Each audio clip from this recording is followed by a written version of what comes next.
नमस्कार, मैं हूं रवि केंद्रा। एचएनएन पर वक्त है 3 बड़ी खबरों का। मुख्यमंत्री योगी आदित्यनाथ आज प्रयागराज के दौरे पर रहे, जहां सीएम ने भगवान राम के सखा भगवान निषाद राज के जन्मोत्सव कार्यक्रम में हिस्सा लिया। साथ ही भगवान राम और राजा निषाद से जुड़ी कथाओं और एक जनपद एक उत्पाद पर आधारित प्रदर्शनी का शुभारंभ किया है। वहीं इस मौके पर सीएम ने कई विकास परियोजनाओं का भी लोकार्पण और शिलान्यास किया।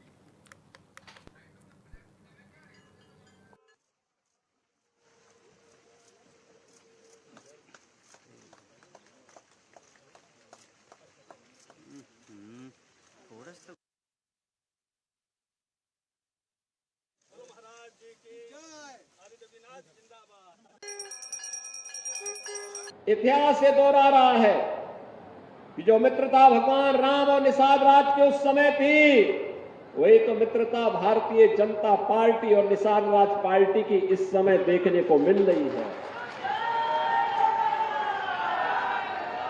ये मित्रता वही है। अभी मैं मंच पर देख रहा था, मत्स्य संपदा योजना में 1400 मत्स्य पालकों को करोड़ों रुपया वितरित हुआ है, उसके चेक वितरित हुए हैं, उनके अकाउंट में पैसा गया है। पहले पैसा कहां जाता था? मुख्यमंत्री आवास योजना और प्रधानमंत्री आवास योजना में गरीबों के मकान बन रहे हैं, दिव्यांग जनों को पेंशन मिल रही है, निराश्रित लोगों को पेंशन की सुविधा का लाभ प्राप्त हो रहा है, हर गरीब के लिए आवास की सुविधा प्राप्त हो रही है। और आपने महाकुंभ की इस पावन धरा प्रयागराज को देखा होगा। दुनिया का कौन सा देश और भारत का कौन सा प्रदेश ऐसा था जो प्रयागराज में न आया हो और यहां पे त्रिवेणी के पावन संगम में स्नान करके अपने जन्म और जीवन को धन्य धन्य न महसूस किया हो। बहनों और भाइयों, प्रयागराज, हमारे प्रयागराज को वैश्विक मान्यता मिली है, वैश्विक मान्यता। दुनिया जान गई प्रयागराज को। पहले प्रयागराज का परिचय देना होता था कि वाराणसी के बगल में, और अब प्रयागराज से लोग जान रहे हैं। प्रयागराज ने अनेक मार्ग खोल दिए हैं। इसलिए आप सभी प्रयागराज वासियों को मैं हृदय से बधाई देता हूं। प्रयागराज महाकुंभ की सफलता और उसका पुण्य भी आप सभी को प्राप्त हो रहा है। मां गंगा की असीम कृपा, असीम कृपा, मां गंगा की इस कृपा के कारण ही भगवान प्रयागराज और द्वादश माधव की असीम कृपा ही प्रभु राम, महर्षि भारद्वाज और निषाद राज की कृपा ही इस महाकुंभ को सफलता की ऊंचाइयों तक पहुंचाया कि प्रयागराज को एक नई पहचान मिल गई। और इसीलिए उस कृतज्ञता को ज्ञापित करने के लिए ही, उसी कृतज्ञता को ज्ञापित करने के लिए ही मैं आज निषाद राज की जयंती पर आपके बीच में आया हूं। बहनों और भाइयों, अपने पूर्वजों के प्रति कृतज्ञता ज्ञापित करने का यही माध्यम होता है। इससे पहले आने के लिए, यहां देखने के लिए कुछ भी नहीं था, कुछ भी नहीं था। ये डबल इंजन की सरकार आने के बाद आज यहां पर भगवान राम और निषाद राज के मिलन का यह भव्य स्मारक निषाद राज पार्क के रूप में आपको देखने को मिल रहा है। आपके गौरव का प्रतीक बन गया है। यह आपको एक पहचान दे रहा है। प्रयागराज से मैं देख रहा था, एक दिन कुंभ में मुझे कई बार आकर आने का अवसर प्राप्त होता था, तो मैं वहीं से देखता था। पीयूष रंजन मुझे कई बार कह रहे थे कि यहां पर एक बार आपको आना चाहिए।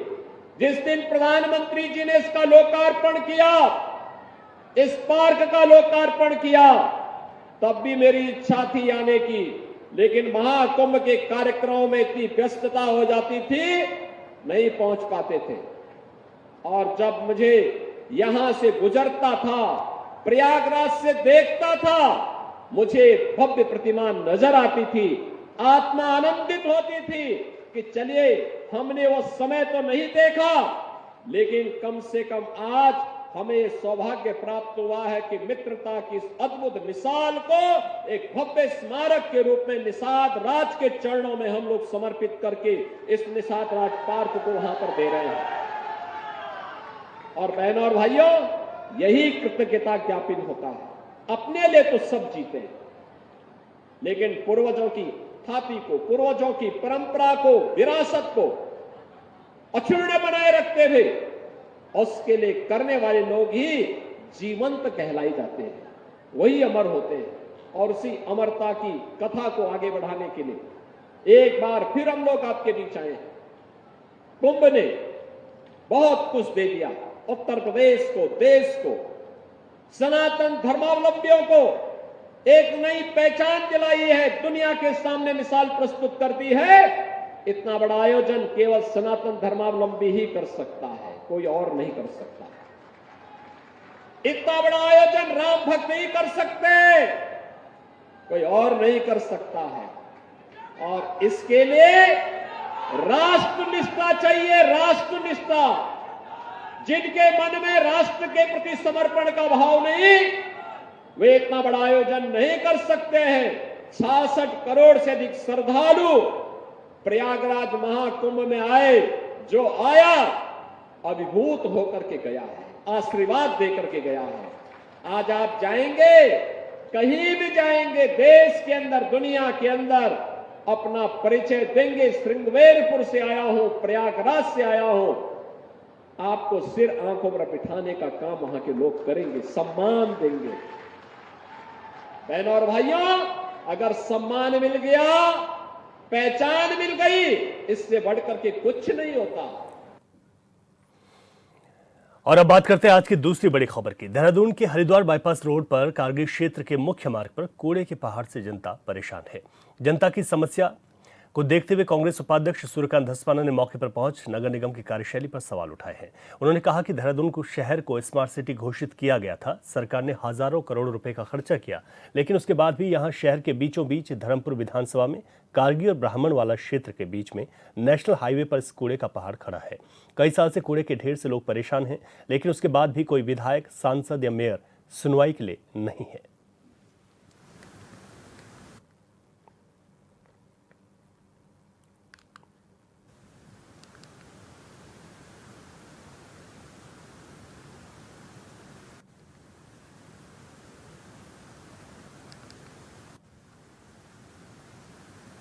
देखिए, बहुत बड़ा मुद्दा है देहरादून की शहर स्मार्ट सिटी जिसको घोषित किया सरकार ने। हजारों करोड़ रुपया इस पर खर्च किया गया और हजारों करोड़ रुपए खर्च करने के बाद यहाँ शहर के बीचों बीच धर्मपुर विधानसभा में यहाँ पर कारगी और हमारे ब्राह्मणवाला क्षेत्र के बीच में नेशनल हाईवे पर इस प्रकार से कूड़े का पहाड़ खड़ा करा हुआ है। 8 वर्ष हो गए हैं। इस कूड़े के पहाड़ से तमाम लोग यहाँ के परेशान हैं, तमाम लोग यहाँ के दुखी हैं और लगातार इस बारे में लोग आवाज़ उठा रहे हैं। उसके बावजूद भी न तो विधायक, न यहाँ के सांसद, न यहाँ की सरकार, न यहाँ के मेयर, किसी ने उनकी सुनवाई नहीं करी। आज मुझे तमाम लोगों ने कई दिनों से यहाँ पर आने के लिए आमंत्रित कर रहे थे।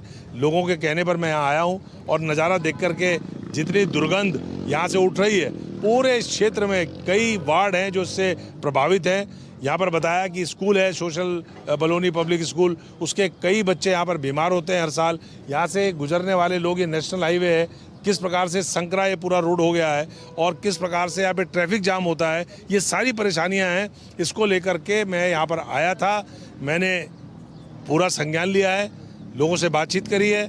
अब मैं यहाँ के मेयर से भी बात करूँगा, यहाँ की सरकार से भी बात करूंगा। सरकार से इसलिए बात करनी है कि स्मार्ट सिटी में हजारों करोड़ रुपए खर्च करने के बाद अगर शहर के बीचों बीच इस प्रकार से कूड़े का पहाड़ बीमारी फैला रहा है शहर में, तो बड़ी चिंता की बात है और हम इसको बर्दाश्त नहीं करेंगे। तो देहरादून में कारगी चौक और ब्राह्मणवाला में जिस तरीके से कूड़े के पहाड़ बने हुए हैं, उस पर कांग्रेस लगातार सरकार पर और नगर निगम की कार्यशैली पर सवाल उठा रही है, क्योंकि देहरादून को स्मार्ट सिटी बनाने के लिए करोड़ों रुपए का खर्चा यहां पर किया गया। कांग्रेस का कहना है कि इसके बावजूद भी अगर शहरों के बीचों बीच कूड़े के पहाड़ खड़े हैं तो ये कैसी स्मार्ट सिटी है।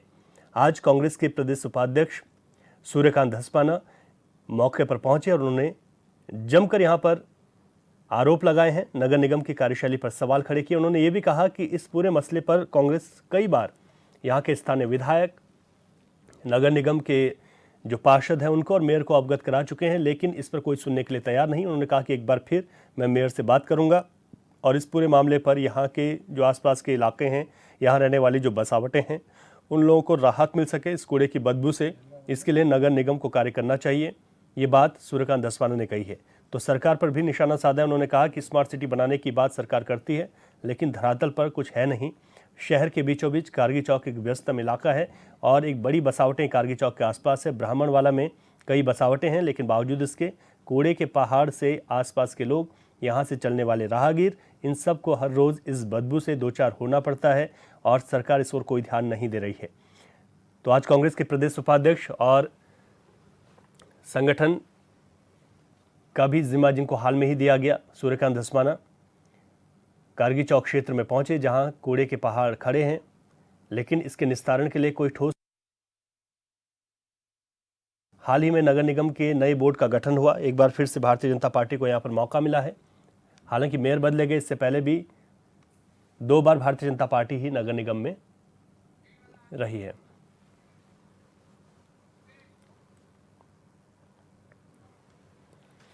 विस्तार से जानकारी के साथ हमारे संवाददाता योगेश आर्य इस वक्त हमारे साथ लाइव जुड़ गए हैं।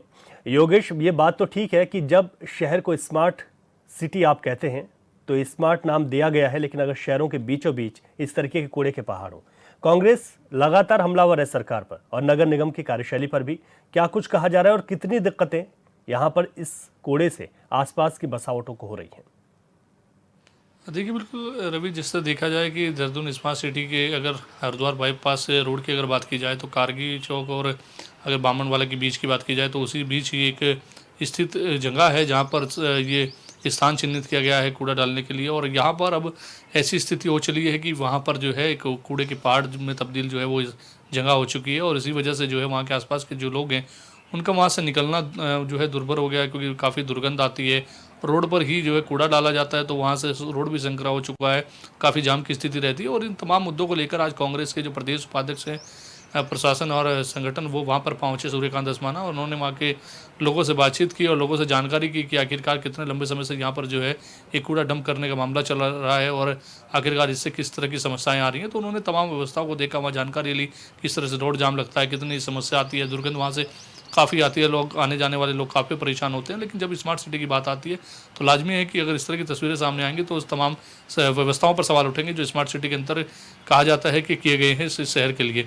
तो उसी को लेकर उन्होंने वहाँ पर जो है सवालिया निशान खड़ा किया है नगर निगम की कार्यशैली पर। उन्होंने कहा कि इससे पहले स्मार्ट सिटी जो है ड्रीम प्रोजेक्ट जो प्रधानमंत्री का था उसके तहत यहाँ पर काफ़ी चीज़ें आई और कहा गया था कि स्मार्ट सिटी के तहत जो है इस शहर की काफ़ी चीज़ों का बदलाव होगा। लेकिन जिस तरह से यहाँ पर कूड़े का पहाड़ बनना शुरू हो गया, उससे लगता है कि शायद दिल्ली के जैसे जो पहाड़ वहाँ पर कूड़े के थे उनको बनाने की जो है कयावत शुरू हो गई है। तो उन्होंने तमाम तरह के आरोप जो है वो कहीं ना कहीं राज्य सरकार पर भी लगाए और नगर निगम की कार्यशैली पर भी लगाए। उन्होंने साफ तौर पर कहा कि अब इस मुद्दे को लेकर के वो खुद जो है मेयर से बात करेंगे और इसके साथ ही राज्य सरकार से बात करेंगे, जो कि एक गंभीर मुद्दा है। आसपास के जो कॉलोनी वासी हैं काफ़ी परेशान वो इस कूड़े के डलने से हो रहे हैं और साथ ही साथ जो इससे दुर्गंध आ रही है उससे काफ़ी लोग परेशान भी है और आने जाने वाले जो लोग हैं वो कई बार इससे बीमार भी होते हैं। क्योंकि और आने वाले कल में जब बारिश का समय आएगा तो निश्चित तौर पर बारिश होने के बाद और तेज़ी से इसकी दुर्गंध आसपास के इलाकों में फैलेगी, तो उससे और लोगों की समस्या आएगी और साथ ही गंदगी से होने वाली बीमारियों से लोगों को दिक्कतें आएंगी। बिल्कुल, और यही बात कांग्रेस भी कह रही है योगेश की लोग यहाँ पर इस गंदगी से परेशान हैं, यहाँ चलने वाले राहगीर हों, क्योंकि पास में नेशनल हाईवे गुजरता है, पास में एक बड़ा स्कूल है, यहाँ के बच्चे भी बीमार होते हैं इस बदबू से। ये भी आरोप कांग्रेस ने लगाए हैं और कूड़े का पहाड़ तो सबने देखा है। क्या एक वजह हो सकती है कि स्मार्ट सिटी बना दिया गया देहरादून को, लेकिन इस कूड़े को डालने के लिए जो डंपिंग जोन है वो अभी तक नगर निगम को नहीं मिल पाया? शहर के बीचों बीच ये डंपिंग जोन है, ये आज की समस्या नहीं है, बहुत लंबे वक्त से लोग इससे परेशान हैं। देखिए बिल्कुल, इससे जो है लोग काफ़ी लंबे से परेशान जो है, ये काफ़ी लंबी परेशानी है लोगों के सामने और इसको लेकर के लोग काफ़ी परेशान भी दिख रहे हैं और लगातार जो है वो नगर निगम से मांग कर रहे हैं, राज्य सरकार से मांग कर रहे हैं कि एक डंपिंग जोन बनाया जाए जहाँ पर ये कूड़ा जो है डाला जा सके और ये शहर से बाहर होना चाहिए। शहर के बीचों बीच अगर इस तरह की व्यवस्था होती है तो निश्चित तौर पर आने जाने वाले राहगीरों को भी परेशानियों का सामना करना पड़ता है। और देखिए हरिद्वार बाईपास है, नेशनल हाईवे को जोड़ता है और ऐसे में सबसे बड़ा सवाल ये उठता है कि आखिरकार जो यहाँ से लोग जाते होंगे वो किस तरह की पिक्चर जो है लेके जाते होंगे, क्योंकि जिस तरह से देहरादून है, राजधानी है, स्मार्ट सिटी का नाम भी इसको दिया गया है, उसके तहत भी यहाँ पर जो है इसको जोड़ा गया है। लेकिन उसके बावजूद अगर इस तरह की तस्वीरें जो है यहाँ पर अलग शहरों से, अलग राज्यों से आने वाले लोगों को मिलती है, उनको देखने को मिलती है, तो वो किस तरह की तस्वीर अपने जहन में लेकर जाते होंगे, निश्चित तौर पर सवाल उठना लाजमी है। तो ऐसे में बिल्कुल इसको लेकर के जो है सवाल उठ रहे हैं। और आसपास के जो स्कूल हैं वो भी काफ़ी परेशान हैं, क्योंकि वहाँ पर जो है काफ़ी बच्चे, कहा जा रहा है कि वो बीमार होते हैं इस गंदगी से, और जो उठने वाली गंदगी से बदबू आती है उसकी वजह से काफ़ी परेशानियाँ उनको झेलनी पड़ती है। तो उसको लेकर तमाम सवाल उठ रहे हैं। अब देखना यह है कि आखिरकार जिसको लेकर जो कांग्रेस ने सवाल उठाए हैं, उन सवालों को लेकर कांग्रेस नगर निगम से किस तरह की बातचीत वहाँ पर महापौर से करती है, उसके बाद राज्य सरकार से किस तरह की मांग करती है, उसके बाद इस समस्या का समाधान क्या हो पाता है, क्या यहाँ से इसको हटा करके कहीं बाहर शहर के और शिफ्ट किया जाता है जहाँ पर जो है इस तरह की समस्या ना आए। तो वो देखने वाली बात होगी, आने वाले भविष्य के गर्भ में है कि आखिरकार इसको लेकर के किस तरह फैसला लिया जाएगा। लेकिन फिलहाल लोग इससे काफ़ी परेशान नजर आ रहे हैं। बिल्कुल ठीक है योगेश आपने, और इसमें नगर निगम क्या फैसला लेगा ये महत्वपूर्ण है। शुक्रिया आपका जानकारी के लिए। आगे बढ़ते हैं और आज की तीसरी बड़ी खबर का रुख करते हैं। जब भी किसी राज्य में कोई फैक्ट्री लगती है तो सरकार दावा करती है कि स्थानीय लोगों को नौकरी दी जाएंगी। हरिद्वार के लक्सर में जेके टायर की फैक्ट्री है, लेकिन स्थानीय लोगों का आरोप है कि फैक्ट्री प्रबंधक मनमानी कर रहा है। आंदोलनकारियों ने चेतावनी दे दी, अगर मांगों पर विचार नहीं हुआ तो उग्र आंदोलन करेंगे। इस रिपोर्ट में देखिए। के लक्सर में कर्मचारियों का प्रदर्शन, जेके टायर फैक्ट्री के खिलाफ अब हल्ला बोल, फैक्ट्री प्रबंधक पर मनमानी करने का आरोप।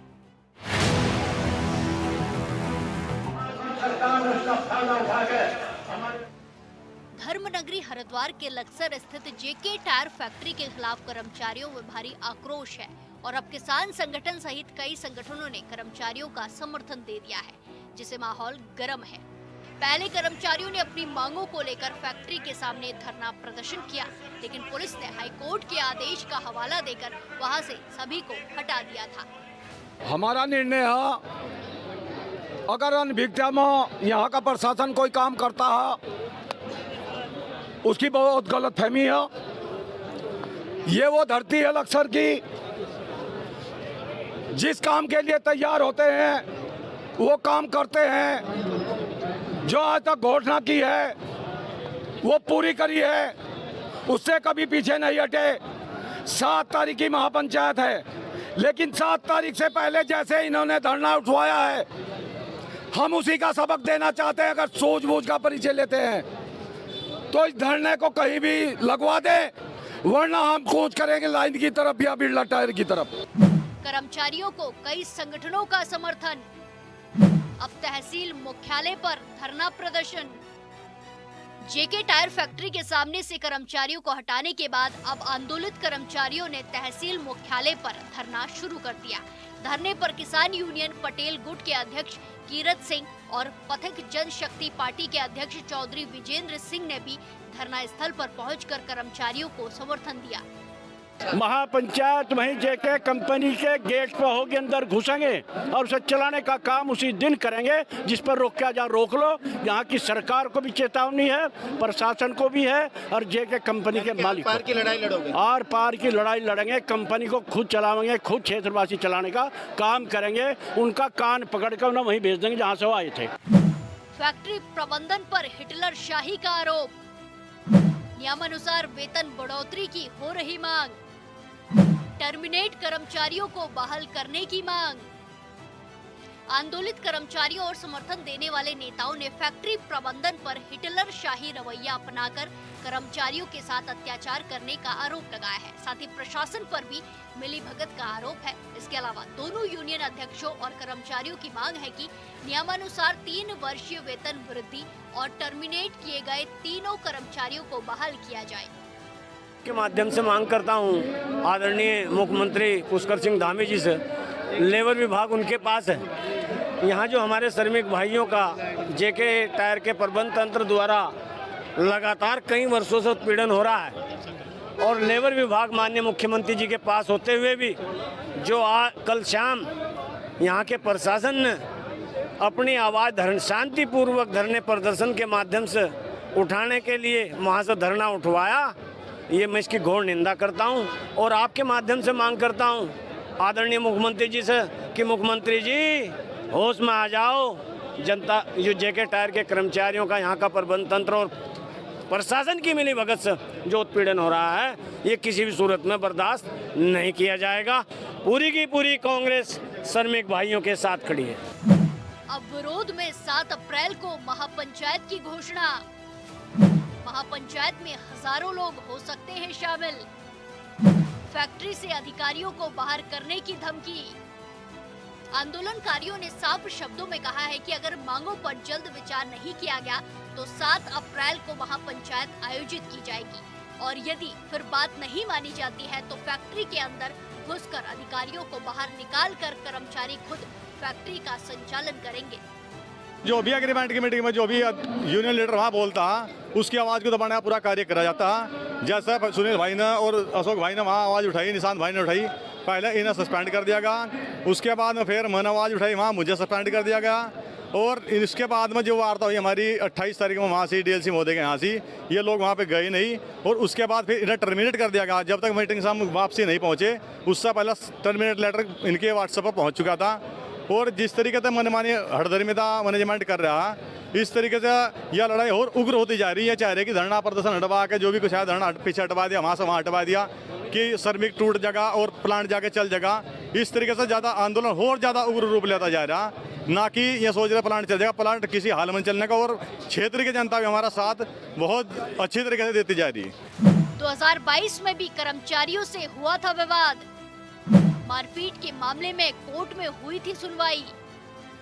इससे पहले वर्ष 2022 में मारपीट के मामले में न्यायालय ने टायर फैक्ट्री के जीएम समेत आरोपित 5 लोगों के खिलाफ मुकदमा दर्ज करने के आदेश पुलिस को दिए थे।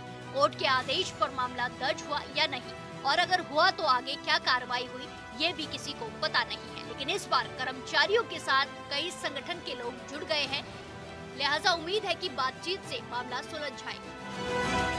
लक्सर से गोविंद चौधरी की रिपोर्ट। के लोग हैं, उसमें हमारे सभी समाज के लोग हैं। साथियों, आप लोगों को भी प्रतिज्ञा करनी है।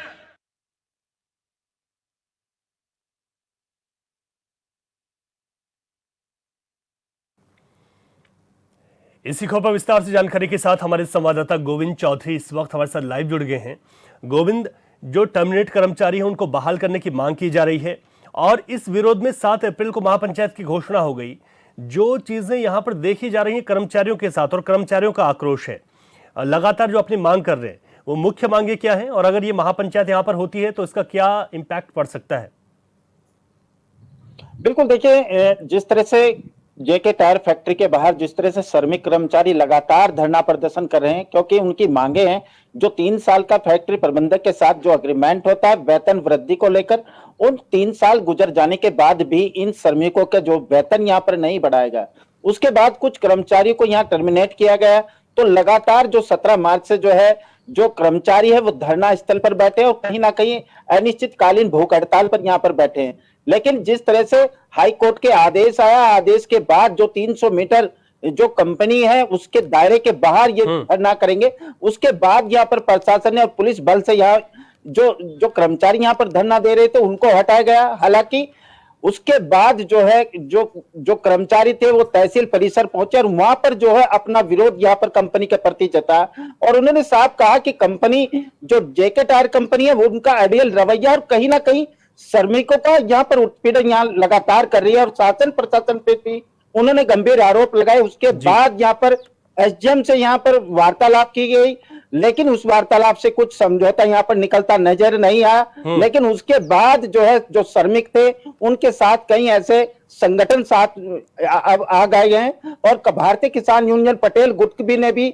यहाँ पर जो श्रमिकों को अपना समर्थन यहाँ दिया है। हाँ। उसके बाद यहाँ महापंचायत का एक ऐलान किया गया। 7 अप्रैल को ये एक महापंचायत होगी, क्योंकि जिस समय महापंचायत का ये ऐलान हुआ है तो कहीं ना कहीं इसका आगाज यहाँ पर लगाया जा सकता है, अंदाजा लगाया जा सकता है, क्योंकि 1000 की संख्या में यहाँ भीड़ एकत्रित हो सकती है और कहीं ना कहीं इस महापंचायत के बाद शासन प्रशासन के हाथ पैर पूरी तरह से अभी फैले हुए हैं। हालांकि अभी तक जो फैक्ट्री प्रबंधक और श्रमिकों के बीच का जो समझौता है वो अभी तक बेनतीजा यहाँ पर दिखता साफ नजर आ रहा है। ठीक है, बिल्कुल गोविंद, आप ठीक कह रहे हैं कि जो यहाँ पर कुछ चीजें ठीक हो जानी चाहिए थी वो अभी तक बेनतीजा हैं, और अब देखना होगा कि जो अन्य संगठनों का यहाँ पर समर्थन मिला उसका महापंचायत में क्या कुछ देखने को मिलेगा। शुक्रिया आपका, नजर बनाए रखेगा पूरी खबर पर।